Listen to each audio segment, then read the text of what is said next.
Dan saudara, terkait dengan jumlah penduduk miskin di Indonesia yang melonjak signifikan menjadi 194,4 juta jiwa atau 68,91% dari total populasi Indonesia ini terjadi usai Bank Dunia mengubah metode penghitungan garis kemiskinan dari standar Purchasing Power Parities atau PPP 2017 ke PPP 2021. Nah, data ini jauh berbeda dengan versi Badan Pusat Statistik dan bagaimana pemerintah menyikapi perbedaan data kemiskinan ini. Kami akan bahas bersama dengan sejumlah narasumber, diantaranya ada Jubir Kantor Komunikasi Kepresidenan Dede Prayudi, kemudian Pak Haris Turono, anggota Komisi 11 DPR RI fraksi PDI Perjuangan, dan juga Direktur Kebijakan Publik Selyos Media Wahyudi Iskandar. Selamat pagi Mas Media, kemudian Pak Haris, dan juga Mas Uki. Selamat pagi. Selamat pagi. Selamat pagi.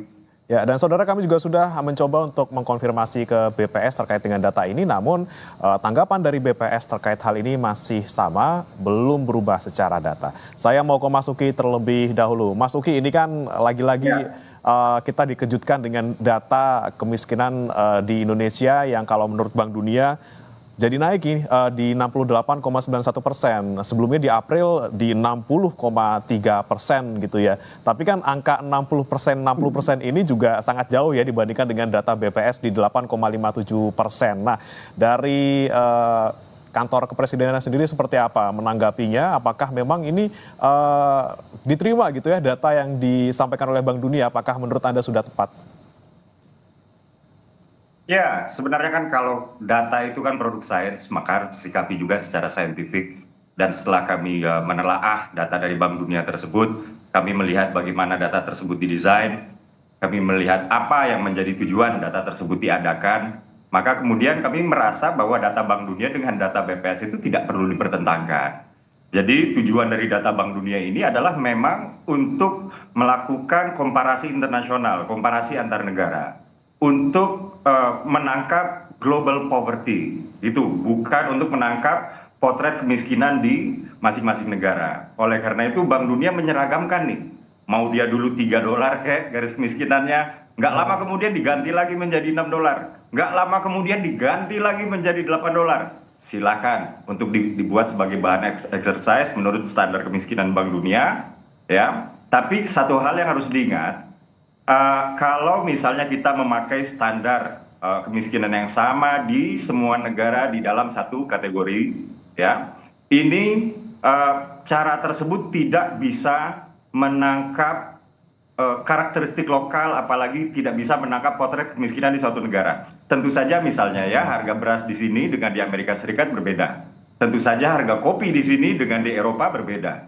Tentu saja harga tempe di sini dengan di Australia berbeda. Nah, hal inilah yang tidak bisa ditangkap oleh data Bank Dunia tadi, itu ya. Nah, apa yang menjadi kelemahan dari data Bank Dunia ini justru menjadi kekuatan data BPS, karena memang data BPS itu didesain untuk tujuannya adalah menangkap profil kemiskinan di Indonesia. Jadi data BPS itu ada dua komponen garis kemiskinan, ya. Garis kemiskinan makanan 2.100 kalori. Ya, jadi kalau dianggap, jadi kalau kita makan di bawah 2.100 kalori per hari kita dianggap miskin, kasarnya begitu ya. Lalu juga garis kemiskinan non makanan, ada akses terhadap pendidikan, ada akses terhadap kesehatan, ada kelayakan tempat tinggal. Apalagi misalnya ini akses terhadap pendidikan misalnya ya. Nah, ini kan di banyak di Indonesia itu SD dengan SMP sudah gratis, misalnya seperti itu ya. Nah, ini tentu saja mempengaruhi lagi nih tingkat pengeluaran yang akan dibutuhkan untuk menjadi miskin. Jadi menjadi lebih rendah. Beda dengan di Amerika, ya, misalnya asuransi kesehatan misalnya itu kan privatized. Nah, itu jadi lebih tinggi lagi. Nah, hal ini yang tidak ditangkap oleh data Bank Dunia, tapi ditangkap oleh BPS. Nah, setelah dua komponen garis kemiskinan tersebut dihitung, lalu kemudian dilebur menjadi satu dan dikonversi menjadi nominal dengan harga di Indonesia. Maka lahirlah garis kemiskinan di Indonesia yang dirilis oleh BPS. Jadi sudah lama sebenarnya ya, sudah lama Bank Dunia mengeluarkan data, sudah lama BPS mengeluarkan data, dan di data Bank Dunia tersebut, ya, ini juga harus kita lihat di rilisnya, itu disebutkan bahwa a country's poverty line is far more appropriate for underpinning policy dialogue and targeting the poorest. Jadi garis kemiskinan versi masing-masing negara itu sebenarnya lebih appropriate, lebih tepat ya dipakai untuk diskusi kebijakan, dialog kebijakan, dan menyusun program-program yang menyasar kepada kelompok-kelompok termiskin gitu. Jadi nggak ada yang perlu ditentangkan, Mas. Oke, tapi kalau misalnya kita lihat dari Bank Dunia sendiri memang kan menentukan garis kemiskinan di Indonesia ini terkait dengan kategori Indonesia yang mereka kategorikan sebagai negara dengan pendapatan menengah ke atas gitu ya Mas ya, karena Indonesia Betul. digolongkan ke sana gitu. Nah, kalau menurut Anda ini ketika kita pakai data dari Bank Dunia untuk terkait dengan income kita yang menengah ke atas, kemudian tapi kita juga dalam tanda kutip ini kan tidak terlalu setuju nih dengan data dari Bank Dunia terkait dengan garis kemiskinan. Seperti apa Mas Uki menanggapinya? Iya, nggak apa-apa. Ini kan pemeringkatan. Artinya kami bukan yang nggak setuju. Ya, kami hanya ingin publik itu melihatnya secara proporsional. Tujuannya itu untuk ini. Jadi begini, data Bank Dunia menempatkan kita berada di negara high middle income country. Dan kita itu baru masuk ke kelompok tersebut. Ya, dulu sempat masuk tahun 2020, lalu keluar lagi karena COVID. Ya, jadi kita GDP turun dan sekarang masuk lagi. Dan kita sekarang berada di kelompok, kita berada di GDP levelnya itu 4.000. Nah, bersama kita di atas itu ada Tiongkok. Tiongkok itu 14.000 sekian ratus. Gitu. Jadi kita disamakan ya bersama Tiongkok. Dan kemudian purchasing power parity yang dijadikan garis kemiskinan yang dipatok oleh Bank Dunia itu kan median dari kelompok tersebut. Dan dapatlah angka $8 sekian. Jadi kita ini masih new kid on the block lah. Kalau misalnya kita memakai garis kemiskinan versi Bank Dunia, sehingga ya sudah, ini tantangan buat kita untuk ya kemudian dengan garis kemiskinan segitu, kita juga mau dong seperti Tiongkok juga. Itu misalnya seperti itu ya. Atau misalnya ya, Jepang di kategori negara maju ya, menurut data Bank Dunia itu kemiskinannya 16%. 16% ya. Sedangkan menurut data dari pemerintahnya sendiri itu tidak sampai 2%. Jadi ini hal-hal yang biasa saja. Ini hal yang biasa saja. Oke, baik. Saya ke Mas Media. Mas Media, kalau Anda melihat dari Bank Dunia dengan jumlah ataupun persenan yang jauh dengan BPS, bahkan dari April juga sudah jauh di 60,3%. Anda melihatnya ini yang benar yang mana sebenarnya kalau kita bicara salah benar gitu ya, walaupun dari awal juga ini kan sudah berbeda tujuan, beda metodologi. Anda melihat yang lebih menggambarkan yang mana Mas? Dari Bank Dunia atau dari Bank BPS sebenarnya? Ya, Bank Dunia saya kira lebih tahu diri, mereka paham metodologi, profesor hebat ada di sana, dan mereka sadar bahkan indikator Bank Dunia pun juga sudah tidak mencerminkan lagi kemiskinan di global termasuk Indonesia. Sehingga mereka menaikkan standar PPP-nya dari 2,15 US dollar kepada 3 US dollar. Jadi mereka pun paham bahwa data mereka harus ditingkatkan. Dan saya kira juga saya harus merespon juga bahwa tidak benar bahwa Bank Dunia untuk global saja. Bank Dunia merilis itu juga untuk melihat masing-masing negara progresnya gimana. Sehingga itu kemudian bisa menjadi evaluasi bagi negara yang penduduk miskinnya masih banyak, termasuk Indonesia, menurut data Bank Dunia, agar diperbaiki. Jadi saya kira begini Mas, jadi tidak perlu defensif menyalahkan Bank Dunia atau mempertentangkan bahwa Bank Dunia itu tidak lebih baik daripada data nasional. Karena data Bank Dunia itu digunakan lebih dari 150 negara. Dan kemarin Prof. Arif Ansori Yusuf, Ketua Dewan Ekonomi Nasional di bidang ekonomi, itu mengatakan dengan jelas bahwa data BPS kita sudah usang dan kemudian harus diperbaiki. Jadi pemerintah sebetulnya sudah merespon lewat Prof. Ansori Yusuf untuk memperbaiki data BPS. Jadi saya kira Mas Uki perlu berdebat dulu nih dengan perwakilan pemerintah, Profesor Arif Ansori Yusuf, ahli kemiskinan. Dan beliau meyakini bahwa memang ini harus diperbaiki data BPS kita. Kenapa? Karena data BPS menggunakan estimasi dengan data tahun 1976. Itu sudah hampir 50 tahun yang lalu. Dan sejak saat itu metodologi kita relatif tidak berubah. Ada dua aspek yang perlu diperbaiki, garis kemiskinan kita juga perlu diperbaiki, dan satu lagi penentuan standar kemiskinan. Mungkin saya nggak bisa jelaskan satu persatu detailnya, saya bikin surat terbuka kepada BPS, bisa dibaca di publikasi Selios. Tetapi ada banyak hal yang keliru dan tidak lagi relevan bagaimana BPS menghitung kemiskinan hari ini. Saya kasih contoh, misalkan satu contoh saja, bahwa BPS mengukur berdasarkan pengeluaran, Dan itu hutang tidak masuk dalam pengeluaran. Jadi bisa jadi pengeluaran masyarakat tinggi, tapi pengeluarannya dibayar dengan hutang karena masyarakat terjebak kesulitan ekonomi, harus pinjol dan lain-lain. Dan mereka dianggap tidak miskin begitu. Itu hanya salah satu dari sekian banyak kekurangan metodologi data BPS. Dan kemarin perwakilan DEN ya sudah merespon itu dan akan memperbaiki data BPS. Jadi saya sangat mengapresiasi itu. Jadi kita tidak perlu defensif saya kira, karena negara yang defensif terhadap data kemiskinan yang mereka miliki itu cenderung manipulatif. Dan satu lagi juga saya ingin sampaikan juga bahwa data kemiskinan, politisasi data kemiskinan ini bukan salahnya pemerintah hari ini juga. Ini dosa antar generasi. Kita tahu beberapa tahun terakhir, bahkan sebelum Pak Prabowo, pemerintah, presiden menggoreng data kemiskinan, dianggap kemiskinan itu turun, kemudian itu dijadikan basis dasar kebijakan. Jadi ini yang saya kira perlu lebih open mind saja. Jadi nggak perlu defensif pemerintah, karena kalau kita balik lagi ke teori kemiskinan, bagaimana metodologi kemiskinan, saya kutip saja Pak Sumitro Joyo Hadikusumo, ayah dari Pak Prabowo, itu mendefinisikan kemiskinan itu dalam bentuk yang lebih kompleks, bukan dengan indikator tunggal. Jadi berbeda dengan pemaknaan kemiskinan BPS hari ini yang bersifat statis dan bergantung pada indikator tunggal atau pengeluaran, begitu ya. Dan ini saya kira yang harus dicermati hari ini, dan mungkin Mas Uki perlu ngobrol lagi dengan Prof. Ansori Yusuf, karena terus terang kemarin saya sudah happy sekali karena pemerintah ingin merevisi data BPS, metodologi kemiskinannya. Sekarang PR-nya bagaimana metodologi pengukuran kemiskinan yang baru itu bisa mencerminkan keadaan hari ini. Karena kalau kita lihat ya, data BPS hari ini hanya 8,5% penduduk miskin atau 24 juta. Dan ini juga bertentangan dengan data pemerintah lainnya. Jadi ada data PBI, penerima bantuan iuran BPJS Ketenagakerjaan, BPJS Kesehatan, itu jumlahnya 96 juta. Dan 96 juta itu adalah penduduk miskin begitu ya, dan itu jauh berkali-kali lipat dibandingkan data kemiskinan BPS begitu Mas. Oke, saya ke Pak Haris. Pak Haris, Anda melihat ini perbedaan data yang sangat signifikan dari BPS dan juga Bank Dunia, kemudian tadi juga ada apa ya istilahnya perlu revisi mekanisme ataupun metodologi yang digunakan BPS untuk menangkap fenomena kemiskinan di Indonesia. Apa yang dari DPR bisa cermati?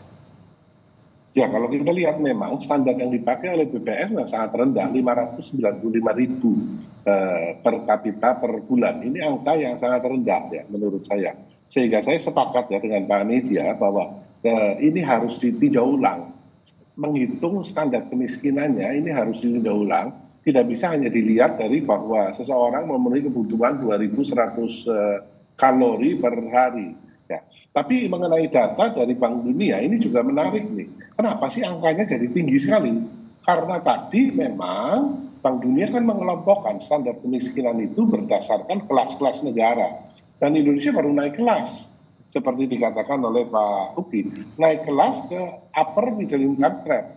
Kita di 4.580 dolar per kapita income-nya. Sementara standarnya adalah memang dari 4.500 ke 14.000. Kita di bagian upper yang paling rendah. Sehingga memang angkanya menjadi sangat fantastis. 194 juta jiwa yang ada di garis kemiskinan. Memang tidak perlu dipertentangkan, tapi ini memberikan gambaran dan memicu pemerintah seharusnya untuk lebih meningkatkan satu kebijakan yang sasarannya adalah mengentaskan kemiskinan. Ini seharusnya nanti tercermin di dalam RAPBN 2026 yang akan mulai dibahas di DPR pada bulan mendatang.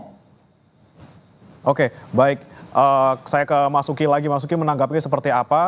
Kalau misalnya tadi kita lihat dari Mas Media, kemudian Pak Haris juga memantau atau memandang bahwa memang data dari BPS ini sebenarnya kurang akurat nih menggambarkan bagaimana kemiskinan di Indonesia. Apakah memang nanti dari pemerintah tetap menggunakan data BPS sebagai acuan atau juga nanti akan merubah ataupun merevisi bagaimana menghitung angka kemiskinan di Indonesia melalui BPS juga? Ya, pertama-tama saya ingin mengoreksi dulu ya. Mungkin Mas Media kurang update ya bahwa garis kemiskinan yang kita pakai sekarang itu bukan semenjak tahun 70-an, Mas, tapi semenjak tahun 98. Ya, semenjak tahun 98, lalu kemudian belakangan ditambah lagi garis kemiskinan non makanan. Jadi nggak selawas itu juga, nggak selawas itu juga. Lalu kemudian ketika kita berbicara implementasi program, ketika kita berbicara penyaluran bantuan, ya, kita itu memakai sistem desil.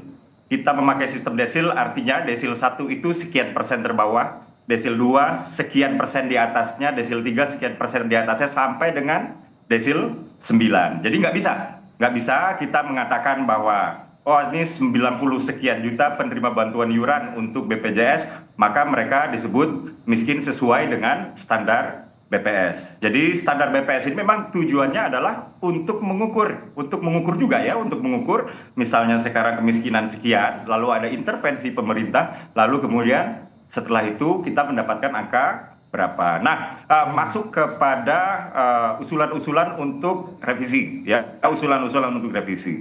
Tapi begini, sah-sah saja ya ketika Prof. Arief ya mengatakan bahwa kebutuhan makanan dan non makanan itu mestinya ditambah lagi komponen-komponennya, kurang lebih seperti itu ya. Tapi kan itu pun juga bukan menyeragamkan dengan angka-angka yang ada atau yang diotak-atik oleh World Bank lah, kurang lebih seperti itu.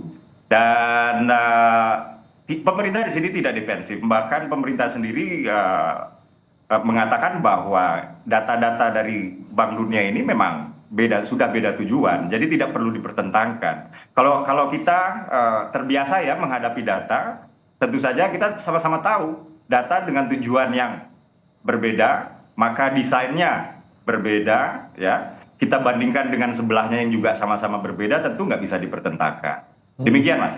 Oke, nah ini yang menjadi pertanyaan, data ini kemudian sebenarnya ditujukan untuk siapa dan untuk apa? Saya ke Mas Media. Kalau Anda melihat dari World Bank sendiri kemudian mengeluarkan data garis kemiskinan dan juga persenan negara ini dikatakan miskin seperti apa, itu untuk apa tujuannya dan untuk siapa? Kemudian untuk BPS sendiri, ini juga sebenarnya tujuannya apa dan untuk siapa? Kalau kita lihat pemerintah misalnya mengacu pada data BPS untuk Bansos, ini apakah juga kita melihat kalau misalnya angkanya semakin kecil kemiskinan, otomatis juga bansos yang dikeluarkan juga tidak banyak gitu, Mas Media. Iya, sebenarnya agar lebih relevan argumen saya ngajar statistik dan S3 saya tentang kemiskinan, dan dari apa yang saya lewati berdiskusi selama ini bahkan termasuk dengan World Bank, itu sesederhana bahwa data yang baik itu adalah data yang apple to apple, comparable, bisa dibandingkan antara satu negara dengan negara yang lain. Itu kenapa banyak negara di dunia itu merujuk kepada data World Bank agar mereka tahu apakah progres kemiskinan di negara mereka itu lebih baik atau tidak lebih baik dibandingkan negara lain. Apakah boleh ada garis kemiskinan di level nasional? Tentu saja boleh. Dan saya juga sebetulnya juga dalam posisi itu bisa saling melengkapi satu sama lain. Tetapi yang tidak boleh adalah kemudian menutup mata dengan data World Bank, kemudian tetap defensif untuk mengatakan bahwa data BPS atau data garis kemiskinan nasional kita adalah yang lebih valid. Jadi negara lain itu sudah mulai terbuka soal cara mereka mendefinisikan kemiskinan. Jadi Uni Eropa misalkan tidak lagi bergantung pada indikator pengeluaran seperti yang digunakan BPS. Malaysia misalkan tahun 2019 itu menaikkan standar garis kemiskinan. Tujuannya apa? Agar mereka tahu berapa orang sebetulnya penduduk miskin di Indonesia. Nah, ini kan Indonesia tidak begitu ya. Dalam konteks kemiskinan, kita tahu hari ini hanya 24 juta orang miskin sesuai data BPS. Apa implikasinya? Implikasinya dana perlindungan sosial untuk masyarakat miskin akan tetap kecil. Dan perlinsos kita, persentase perlinsos kita terhadap GDP di Asia itu adalah salah satu yang terendah. Faktornya kenapa? Karena kita menganggap orang miskin kita terlalu sedikit. Padahal ada banyak sekali, kalau merujuk BPJS Kesehatan ya, 96 juta orang harus dibantu. Karena mereka termasuk kalau kategori miskin rentan.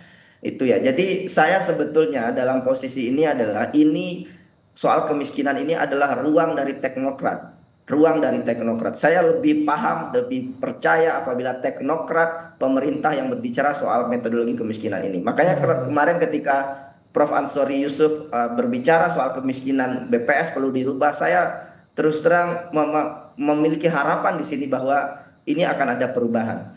Dan kalau kita lihat data BPS ya, ini saya koreksi lagi Mas Uki, ini data 1976 yang digunakan, dan data itu yang kemudian digunakan untuk metodologi BPS yang dirilis tahun 1985. Dan kita menggunakan garis kemiskinan makanan, garis kemiskinan non makanan, dan kita tahu bahwa tahun 2024-2025 ya, pengeluaran masyarakat itu sudah berbeda dibandingkan pengeluaran 30, 40, 50 tahun yang lalu. Jadi PR-nya sekarang saya kira adalah membuka mata, bahkan juga ini kebetulan ada Pak Haris, DPR harus mendukung ini Pak, gitu ya, karena ini juga adalah diskursus yang saya kira juga tidak hanya di eksekutif, tapi juga di legislatif, dan mungkin perlu mengundang pakar-pakar, profesor-profesor terbaik di Indonesia untuk menyusun ulang bagaimana kita melihat kemiskinan, sehingga program-program pemberantasan kemiskinan kita jauh lebih tepat, menyasar lebih banyak orang rentan dan miskin. Oke, Mas Media bilang bahwa ayo buka mata, DPR juga didorong nih untuk memanggil pihak-pihak terkait untuk membahas ini, tapi apakah DPR nanti juga akan melakukan hal tersebut? Jangan kemana-mana saudara, kita akan kembali setelah yang satu ini tetap di Sapa Indonesia Pagi.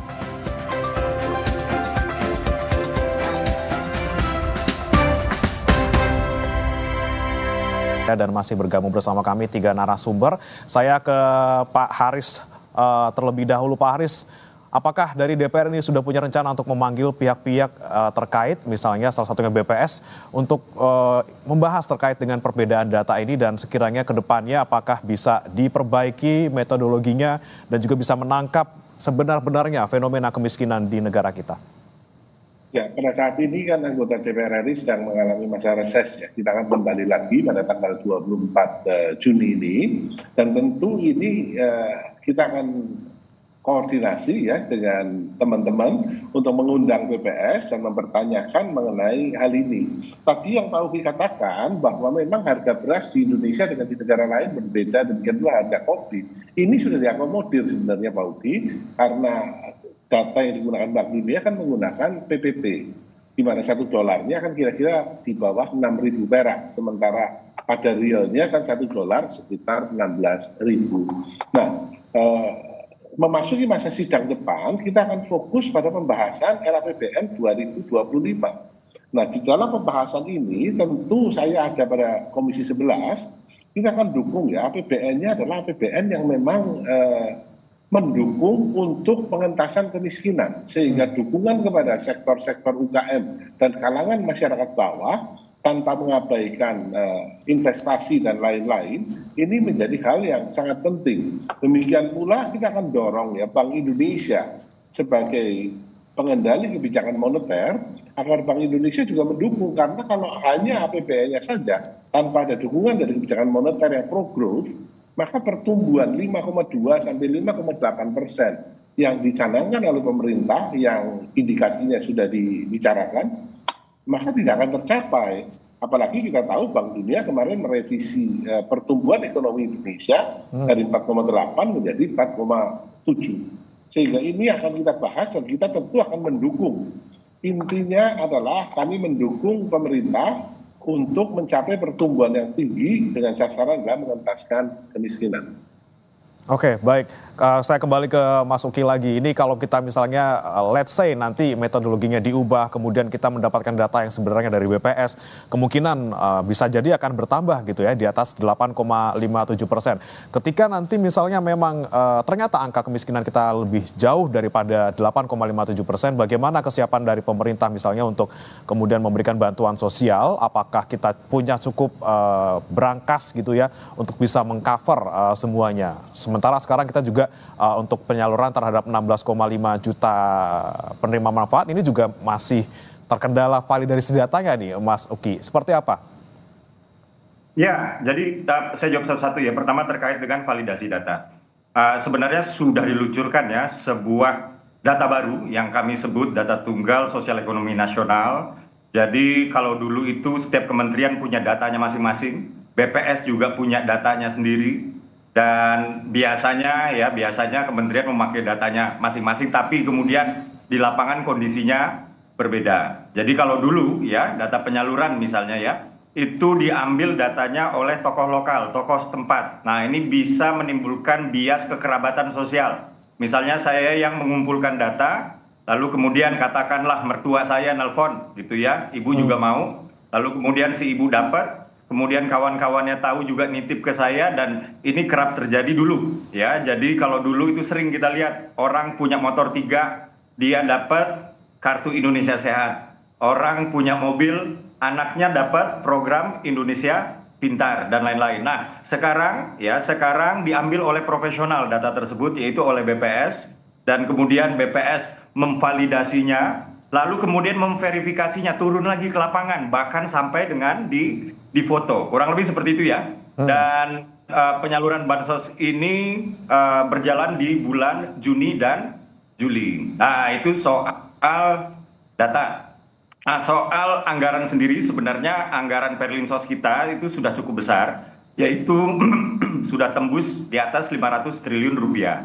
Dan ini mengalami kenaikan dari anggaran 2024 atau tahun sebelumnya sebesar kurang lebih 7 triliun lah, kurang lebih 7 triliun.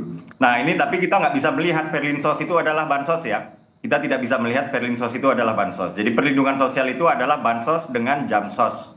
Kalau misalnya kita bicara bansos, di sini ada BLT BBM, di sini ada program Keluarga Harapan, di sini ada bantuan makanan non tunai dan lain-lain. Sementara jamsos ini itu tadi JKN dan juga BPJS tenaga kerja. Dan dapat dikatakan ya, misalnya JKN kita itu sekarang sudah menjadi, katakanlah sudah cukup mapan ya. Jadi BPJS kesehatan kita sudah cukup mapan, sudah tidak defisit lagi dan lain-lain. Dan kita akan melanjutkan ini terus ya. Jadi kita juga melihat sendiri Mas, apabila kemudian jumlah orang miskin turun, anggaran Perlinsos itu belum tentu turun. Karena yang kita pakai itu bukan data orang miskin maka harus dapat, nggak miskin maka nggak boleh dapat. Bukan seperti itu. Tapi kita lihat desilnya. Kita lihat desilnya. Desil 1 itu yang termiskin dia dapat. Karena apa? Karena orang yang rentan miskin ini juga menjadi sasaran bansos juga. Kenapa? Karena di tengah tantangan global yang serba tidak menentu ini, atau krisis kepastian kami menyebutnya, ini seringkali terjadi shock. Ya, shock itu artinya tiba-tiba ada tarif Trump misalnya ya, dan lain-lain. Dan inilah kita memerlukan APBN berperan sebagai shock absorber. Di samping memang kita perlu juga menyalurkan kepada mereka yang hidup di bawah garis kemiskinan supaya kebutuhan-kebutuhan dasarnya terpenuhi. Demikian Mas, tapi strategi ekonominya adalah kita sekarang sedang menjalankan sesuatu yang kita sebut, kita menginginkan pertumbuhan yang inklusif. Pertumbuhan yang tidak menyebabkan ketimpangan. Pertumbuhan yang manfaatnya itu dirasakan oleh orang banyak. Kurang lebih seperti itu. Itulah dia kenapa ya kita mendapatkan kabar baik kemarin dari sektor pertanian ya. Dari sektor pertanian kita mendapatkan kabar baik. Selain memang pertama cadangan beras kita sudah mencapai 4 juta ton atau tertinggi sepanjang 50 tahun terakhir. Ini petani-petani pada happy nih. Petani-petani pada happy. Kenapa? Karena pemerintah menyediakan pupuk, subsidi pupuk. Mohon maaf, subsidi pupuk. Lalu ketika petani panen, gabahnya dibeli oleh pemerintah. Dan ini bisa mengurangi mata rantai sehingga tengkulak nggak punya ruang. Dan hasilnya apa? Hasilnya adalah para petani kita, pertanian kita sekarang menyerap tenaga kerja paling banyak di antara sektor lain, yaitu 40 juta, dan pertumbuhannya paling tinggi nomor 2. Ya, paling tinggi nomor 2 setelah perdagangan atau jasa. Demikian Mas. Oke, baik. Tadi bansos dan jamsos sedang berjalan dan juga diharapkan juga bisa tadi ya membantu mereka yang hampir miskin ataupun yang sudah miskin di bawah garis kemiskinan. Tapi saya mau ke Mas Media lagi. Mas Media, kalau kita soroti pernyataan Pak Presiden Prabowo kemarin bahwa beliau punya target Indonesia hilang kemiskinan di tahun 2045 gitu ya. Dengan misalnya apa yang dilakukan pemerintah sekarang, dengan langkah-langkah yang dilakukan, apakah bisa terlebih dengan data yang berbeda antara BPS dan juga World Bank? Seperti apa Mas Media? Apakah optimis bisa hilang kemiskinan kita di tahun 2045? Kalau kita flashback ke belakang pidato Pak Prabowo itu bahkan dengan lugas menyampaikan bahwa sebetulnya data kemiskinan kita itu mungkin lebih tinggi daripada angka yang hari ini dirilis oleh pemerintah. Jadi Pak Prabowo pun juga sadar bahwa kita perlu memperbaiki data kemiskinan kita. Makanya hari ini saya kira BPS bisa menjadi leading aktor untuk mengubah metodologi kemiskinan ini agar pembangunan di Indonesia lebih baik. Tapi BPS kan juga pasti akan terjebak karena mengubah metodologi kemiskinan itu juga adalah keputusan politik. Jadi tidak bisa hanya BPS, tetapi juga mungkin legislatif, eksekutif, termasuk juga mungkin pakar-pakar kemiskinan. Tetapi saya hanya bicara soal masa depan untuk anak cucu kita ya. Kalau hari ini kita jujur bicara soal data kemiskinan, kita bisa merubah metodologi yang lebih tepat, maka legasinya akan sangat baik untuk generasi kita ke depan gitu ya. Karena kita bisa saja mengurangi penduduk miskin di Indonesia. Sesederhana dengan mengubah metodologinya. Kita mungkin bisa saja mencap setengah orang Indonesia miskin dengan menggunakan data BPS, dengan menggunakan data World Bank. Tetapi bisa jadi itu juga belum tentu ada maknanya ketika dalam realitasnya kemiskinan itu tidak pernah berkurang. Jadi jangan sampai kita mengutak-atik data kemiskinan, tapi kita melupakan esensi yang sebenarnya yaitu menghapus kemiskinan itu sendiri. Nah untuk sampai ke sana nggak ada jalan lain. Kita perlu merubah cara kita mengukur kemiskinan. Jadi jangan sampai kita menyapu debu ke bawah karpet terus kemudian menyembunyikan masalah dan mewariskannya ke beban generasi berikutnya. Jadi kita nggak perlu malu juga kalau World Bank bilang hampir bahkan lebih dari setengah penduduk Indonesia miskin. Sebaliknya kita juga harusnya malah malu kalau uang pajak rakyat habis terbuang percuma untuk program yang tidak efisien, tidak mengcover masyarakat miskin yang betul-betul miskin. Dan kita juga harusnya malu karena ketika kita lihat persentase perlinsos kita terhadap PDB, kita masih di bawah Sri Lanka, masih di bawah Vietnam, masih di bawah Malaysia, Thailand, Mongolia. Karena sesederhana kata kita menganggap penduduk miskin kita hanya sedikit. Jadi satu pesan sederhana dari salah satu tokoh kemiskinan, ahli kemiskinan global, dia mengatakan begini. Salah satu ciri negara miskin adalah negara yang tidak menerima penduduknya miskin. Jadi menurut hemat saya bangun negeri ini dengan kehormatan dan libatkan teknokrat karena saya kira kita perlu melakukan cara-cara yang lebih mementingkan masa depan pembangunan Indonesia dengan memperbaiki data kemiskinan yang lebih tepat sasaran. Oke, baik. Saya terakhir ke Pak Haris. Pak Haris, dari DPR Anda punya usulan ke pemerintah seperti apa? Menghadapi sekali lagi perbedaan data, kemudian juga sekarang penyaluran bansos yang masih terkendala dengan validasi data, kemudian juga banyak juga berseliweran, mungkin orang-orang yang seharusnya menerima tidak menerima, yang seharusnya tidak menerima justru menerima. Apa usulan dari Anda, Pak Haris? Ya, data memang selalu jadi masalah di Indonesia dari sejak zaman bala ya, bahwa single data nasional sampai sekarang katanya sudah ada, tetapi kan tidak dipakai. Katakan seperti contoh data kemiskinan ini. Ya, data kemiskinan ini tadi ketika bicara soal BPJS Kesehatan nggak dipakai. Dan seterusnya, sehingga ini menjadi krusial ya. Menurut saya sepakat dengan apa yang dikatakan Mas Media, bahwa kita harus lebih jujur. Pemerintah harus lebih jujur, ya, bahwa ya, memang kemiskinan itu nyata dan ada. Angka cara ngukurnya yang perlu diperbaiki. Katakan 595.000 per bulan sudah tidak masuk akal. Sehingga kalau ada kejujuran dari pemerintah, ini akan mengakibatkan tentu kita bisa menyusun satu kebijakan yang jauh lebih baik untuk menangani orang-orang yang memang miskin. Oke, intinya kalau bisa disederhanakan jangan denial gitu ya, tangkap fakta yang ada. Ketika kita bisa tangkap fakta yang ada dengan metodologi yang benar, tentunya kebijakan yang diambil pemerintah bisa lebih tepat sasaran dan juga bisa mengentaskan kemiskinan. Baik, terima kasih Bapak-Bapak, ada Mas Media Wahyudi Iskandar, kemudian Pak Haris Turino dan juga Mas Dede Prayudi sudah bergabung bersama kami di Sapa Indonesia Pagi. Selamat pagi, salam sehat. Kami akan kembali saudara dengan informasi lainnya terkait dengan